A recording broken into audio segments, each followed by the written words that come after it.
Doctor Chinnamail Anji Reddy గారు ఉమ్మడి కరీంనగర్, ఆదిలాబాద్, మెదక్, నిజామాబాద్ పట్టభద్రుల బీజేపీ ఎమ్మెల్సీ అభ్యర్థిగా మీ మద్దతు కోరుతున్నారు.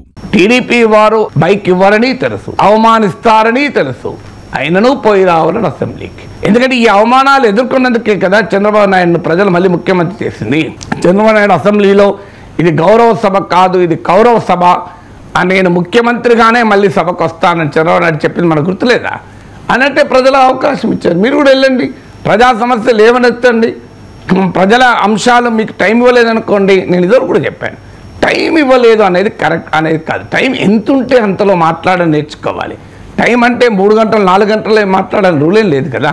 ఇప్పుడు గంట సేపు మాట్లాడే అంశాన్ని 1 నిమిషంలో చెప్పచ్చు, గంట సేపు మాట్లాడాల్సిన అంశాన్ని 1 నిమిషంలో చెప్పచ్చు. ఉదాహరణలు చెప్తాను. ఒకసారి 100 మీటర్స్ రేస్ జరుగుతుంది. నాకు గుర్తున్నంత వరకు బెన్ జాన్సన్ అనుకుంటాను, సబ్జెక్ట్ వెరిఫికేషన్, మీరు వెరిఫై చేయొచ్చు, అథ్లెట్ అనుకుంటా బెన్ జాన్సన్.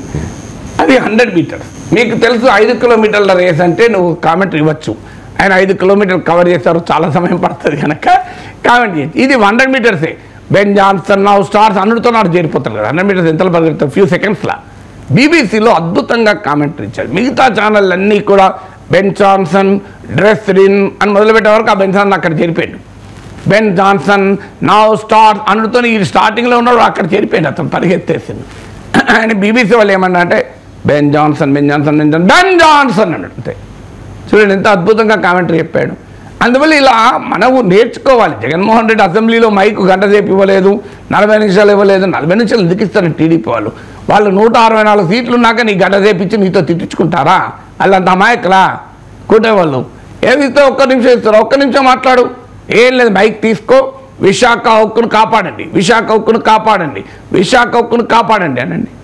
విశాఖ హక్కును సేల్లో విలీనం చేయండి, సేల్లో విలీనం చేయండి, సేల్లో విలీనం చేయండి అనండి, అయిపోతుంది కదా. విశాఖకు మైన్స్ ఇవ్వండి, విశాఖకు మైన్స్ ఇవ్వండి, విశాఖకు మైన్స్ ఇవ్వండి, సరిపోతుంది, ఇంతే కదా. అమరావతికి 50,000 కోట్లు ఇవ్వండి, అమరావతి 50,000 కోట్లు ఇవ్వండి అండి, అయిపోతుంది కదా. నువ్వు ఏమనకు, మైక్ తీసుకో, అమ్మకు 100 అమలు చేయండి, అమ్మకు 100 అమలు చేయండి అనండి. టైం ఇవ్వకపోతే అభ్యంతరం ఏమన్నది, ప్రజలు తీసుకుంటారు కదా. ఏదో కానీ నేను అసెంబ్లీకే పోను, నన్ను గౌరవిస్తూనే పోతా, నాకు పూలదండేసి రెస్పెక్ట్ ఇస్తూనే పోతా అంటే యూ కాంట్ ఎక్స్పెక్ట్ బికాజ్ ఆంధ్రప్రదేశ్లో పాలిటిక్స్ అలా లేవు కదా. మీరు కూడా అలా చేయలే కదా.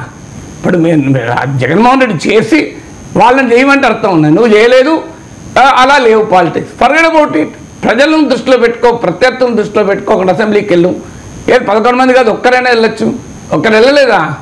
సో ఒక్కరు వెళ్ళిన చరిత్ర లేవా? సో అందువల్ల ఆ రకంగా వీరోచితంగా పోరాడాలి తప్ప నేను అసెంబ్లీకి పోను అనుకుంటే ఎట్లా?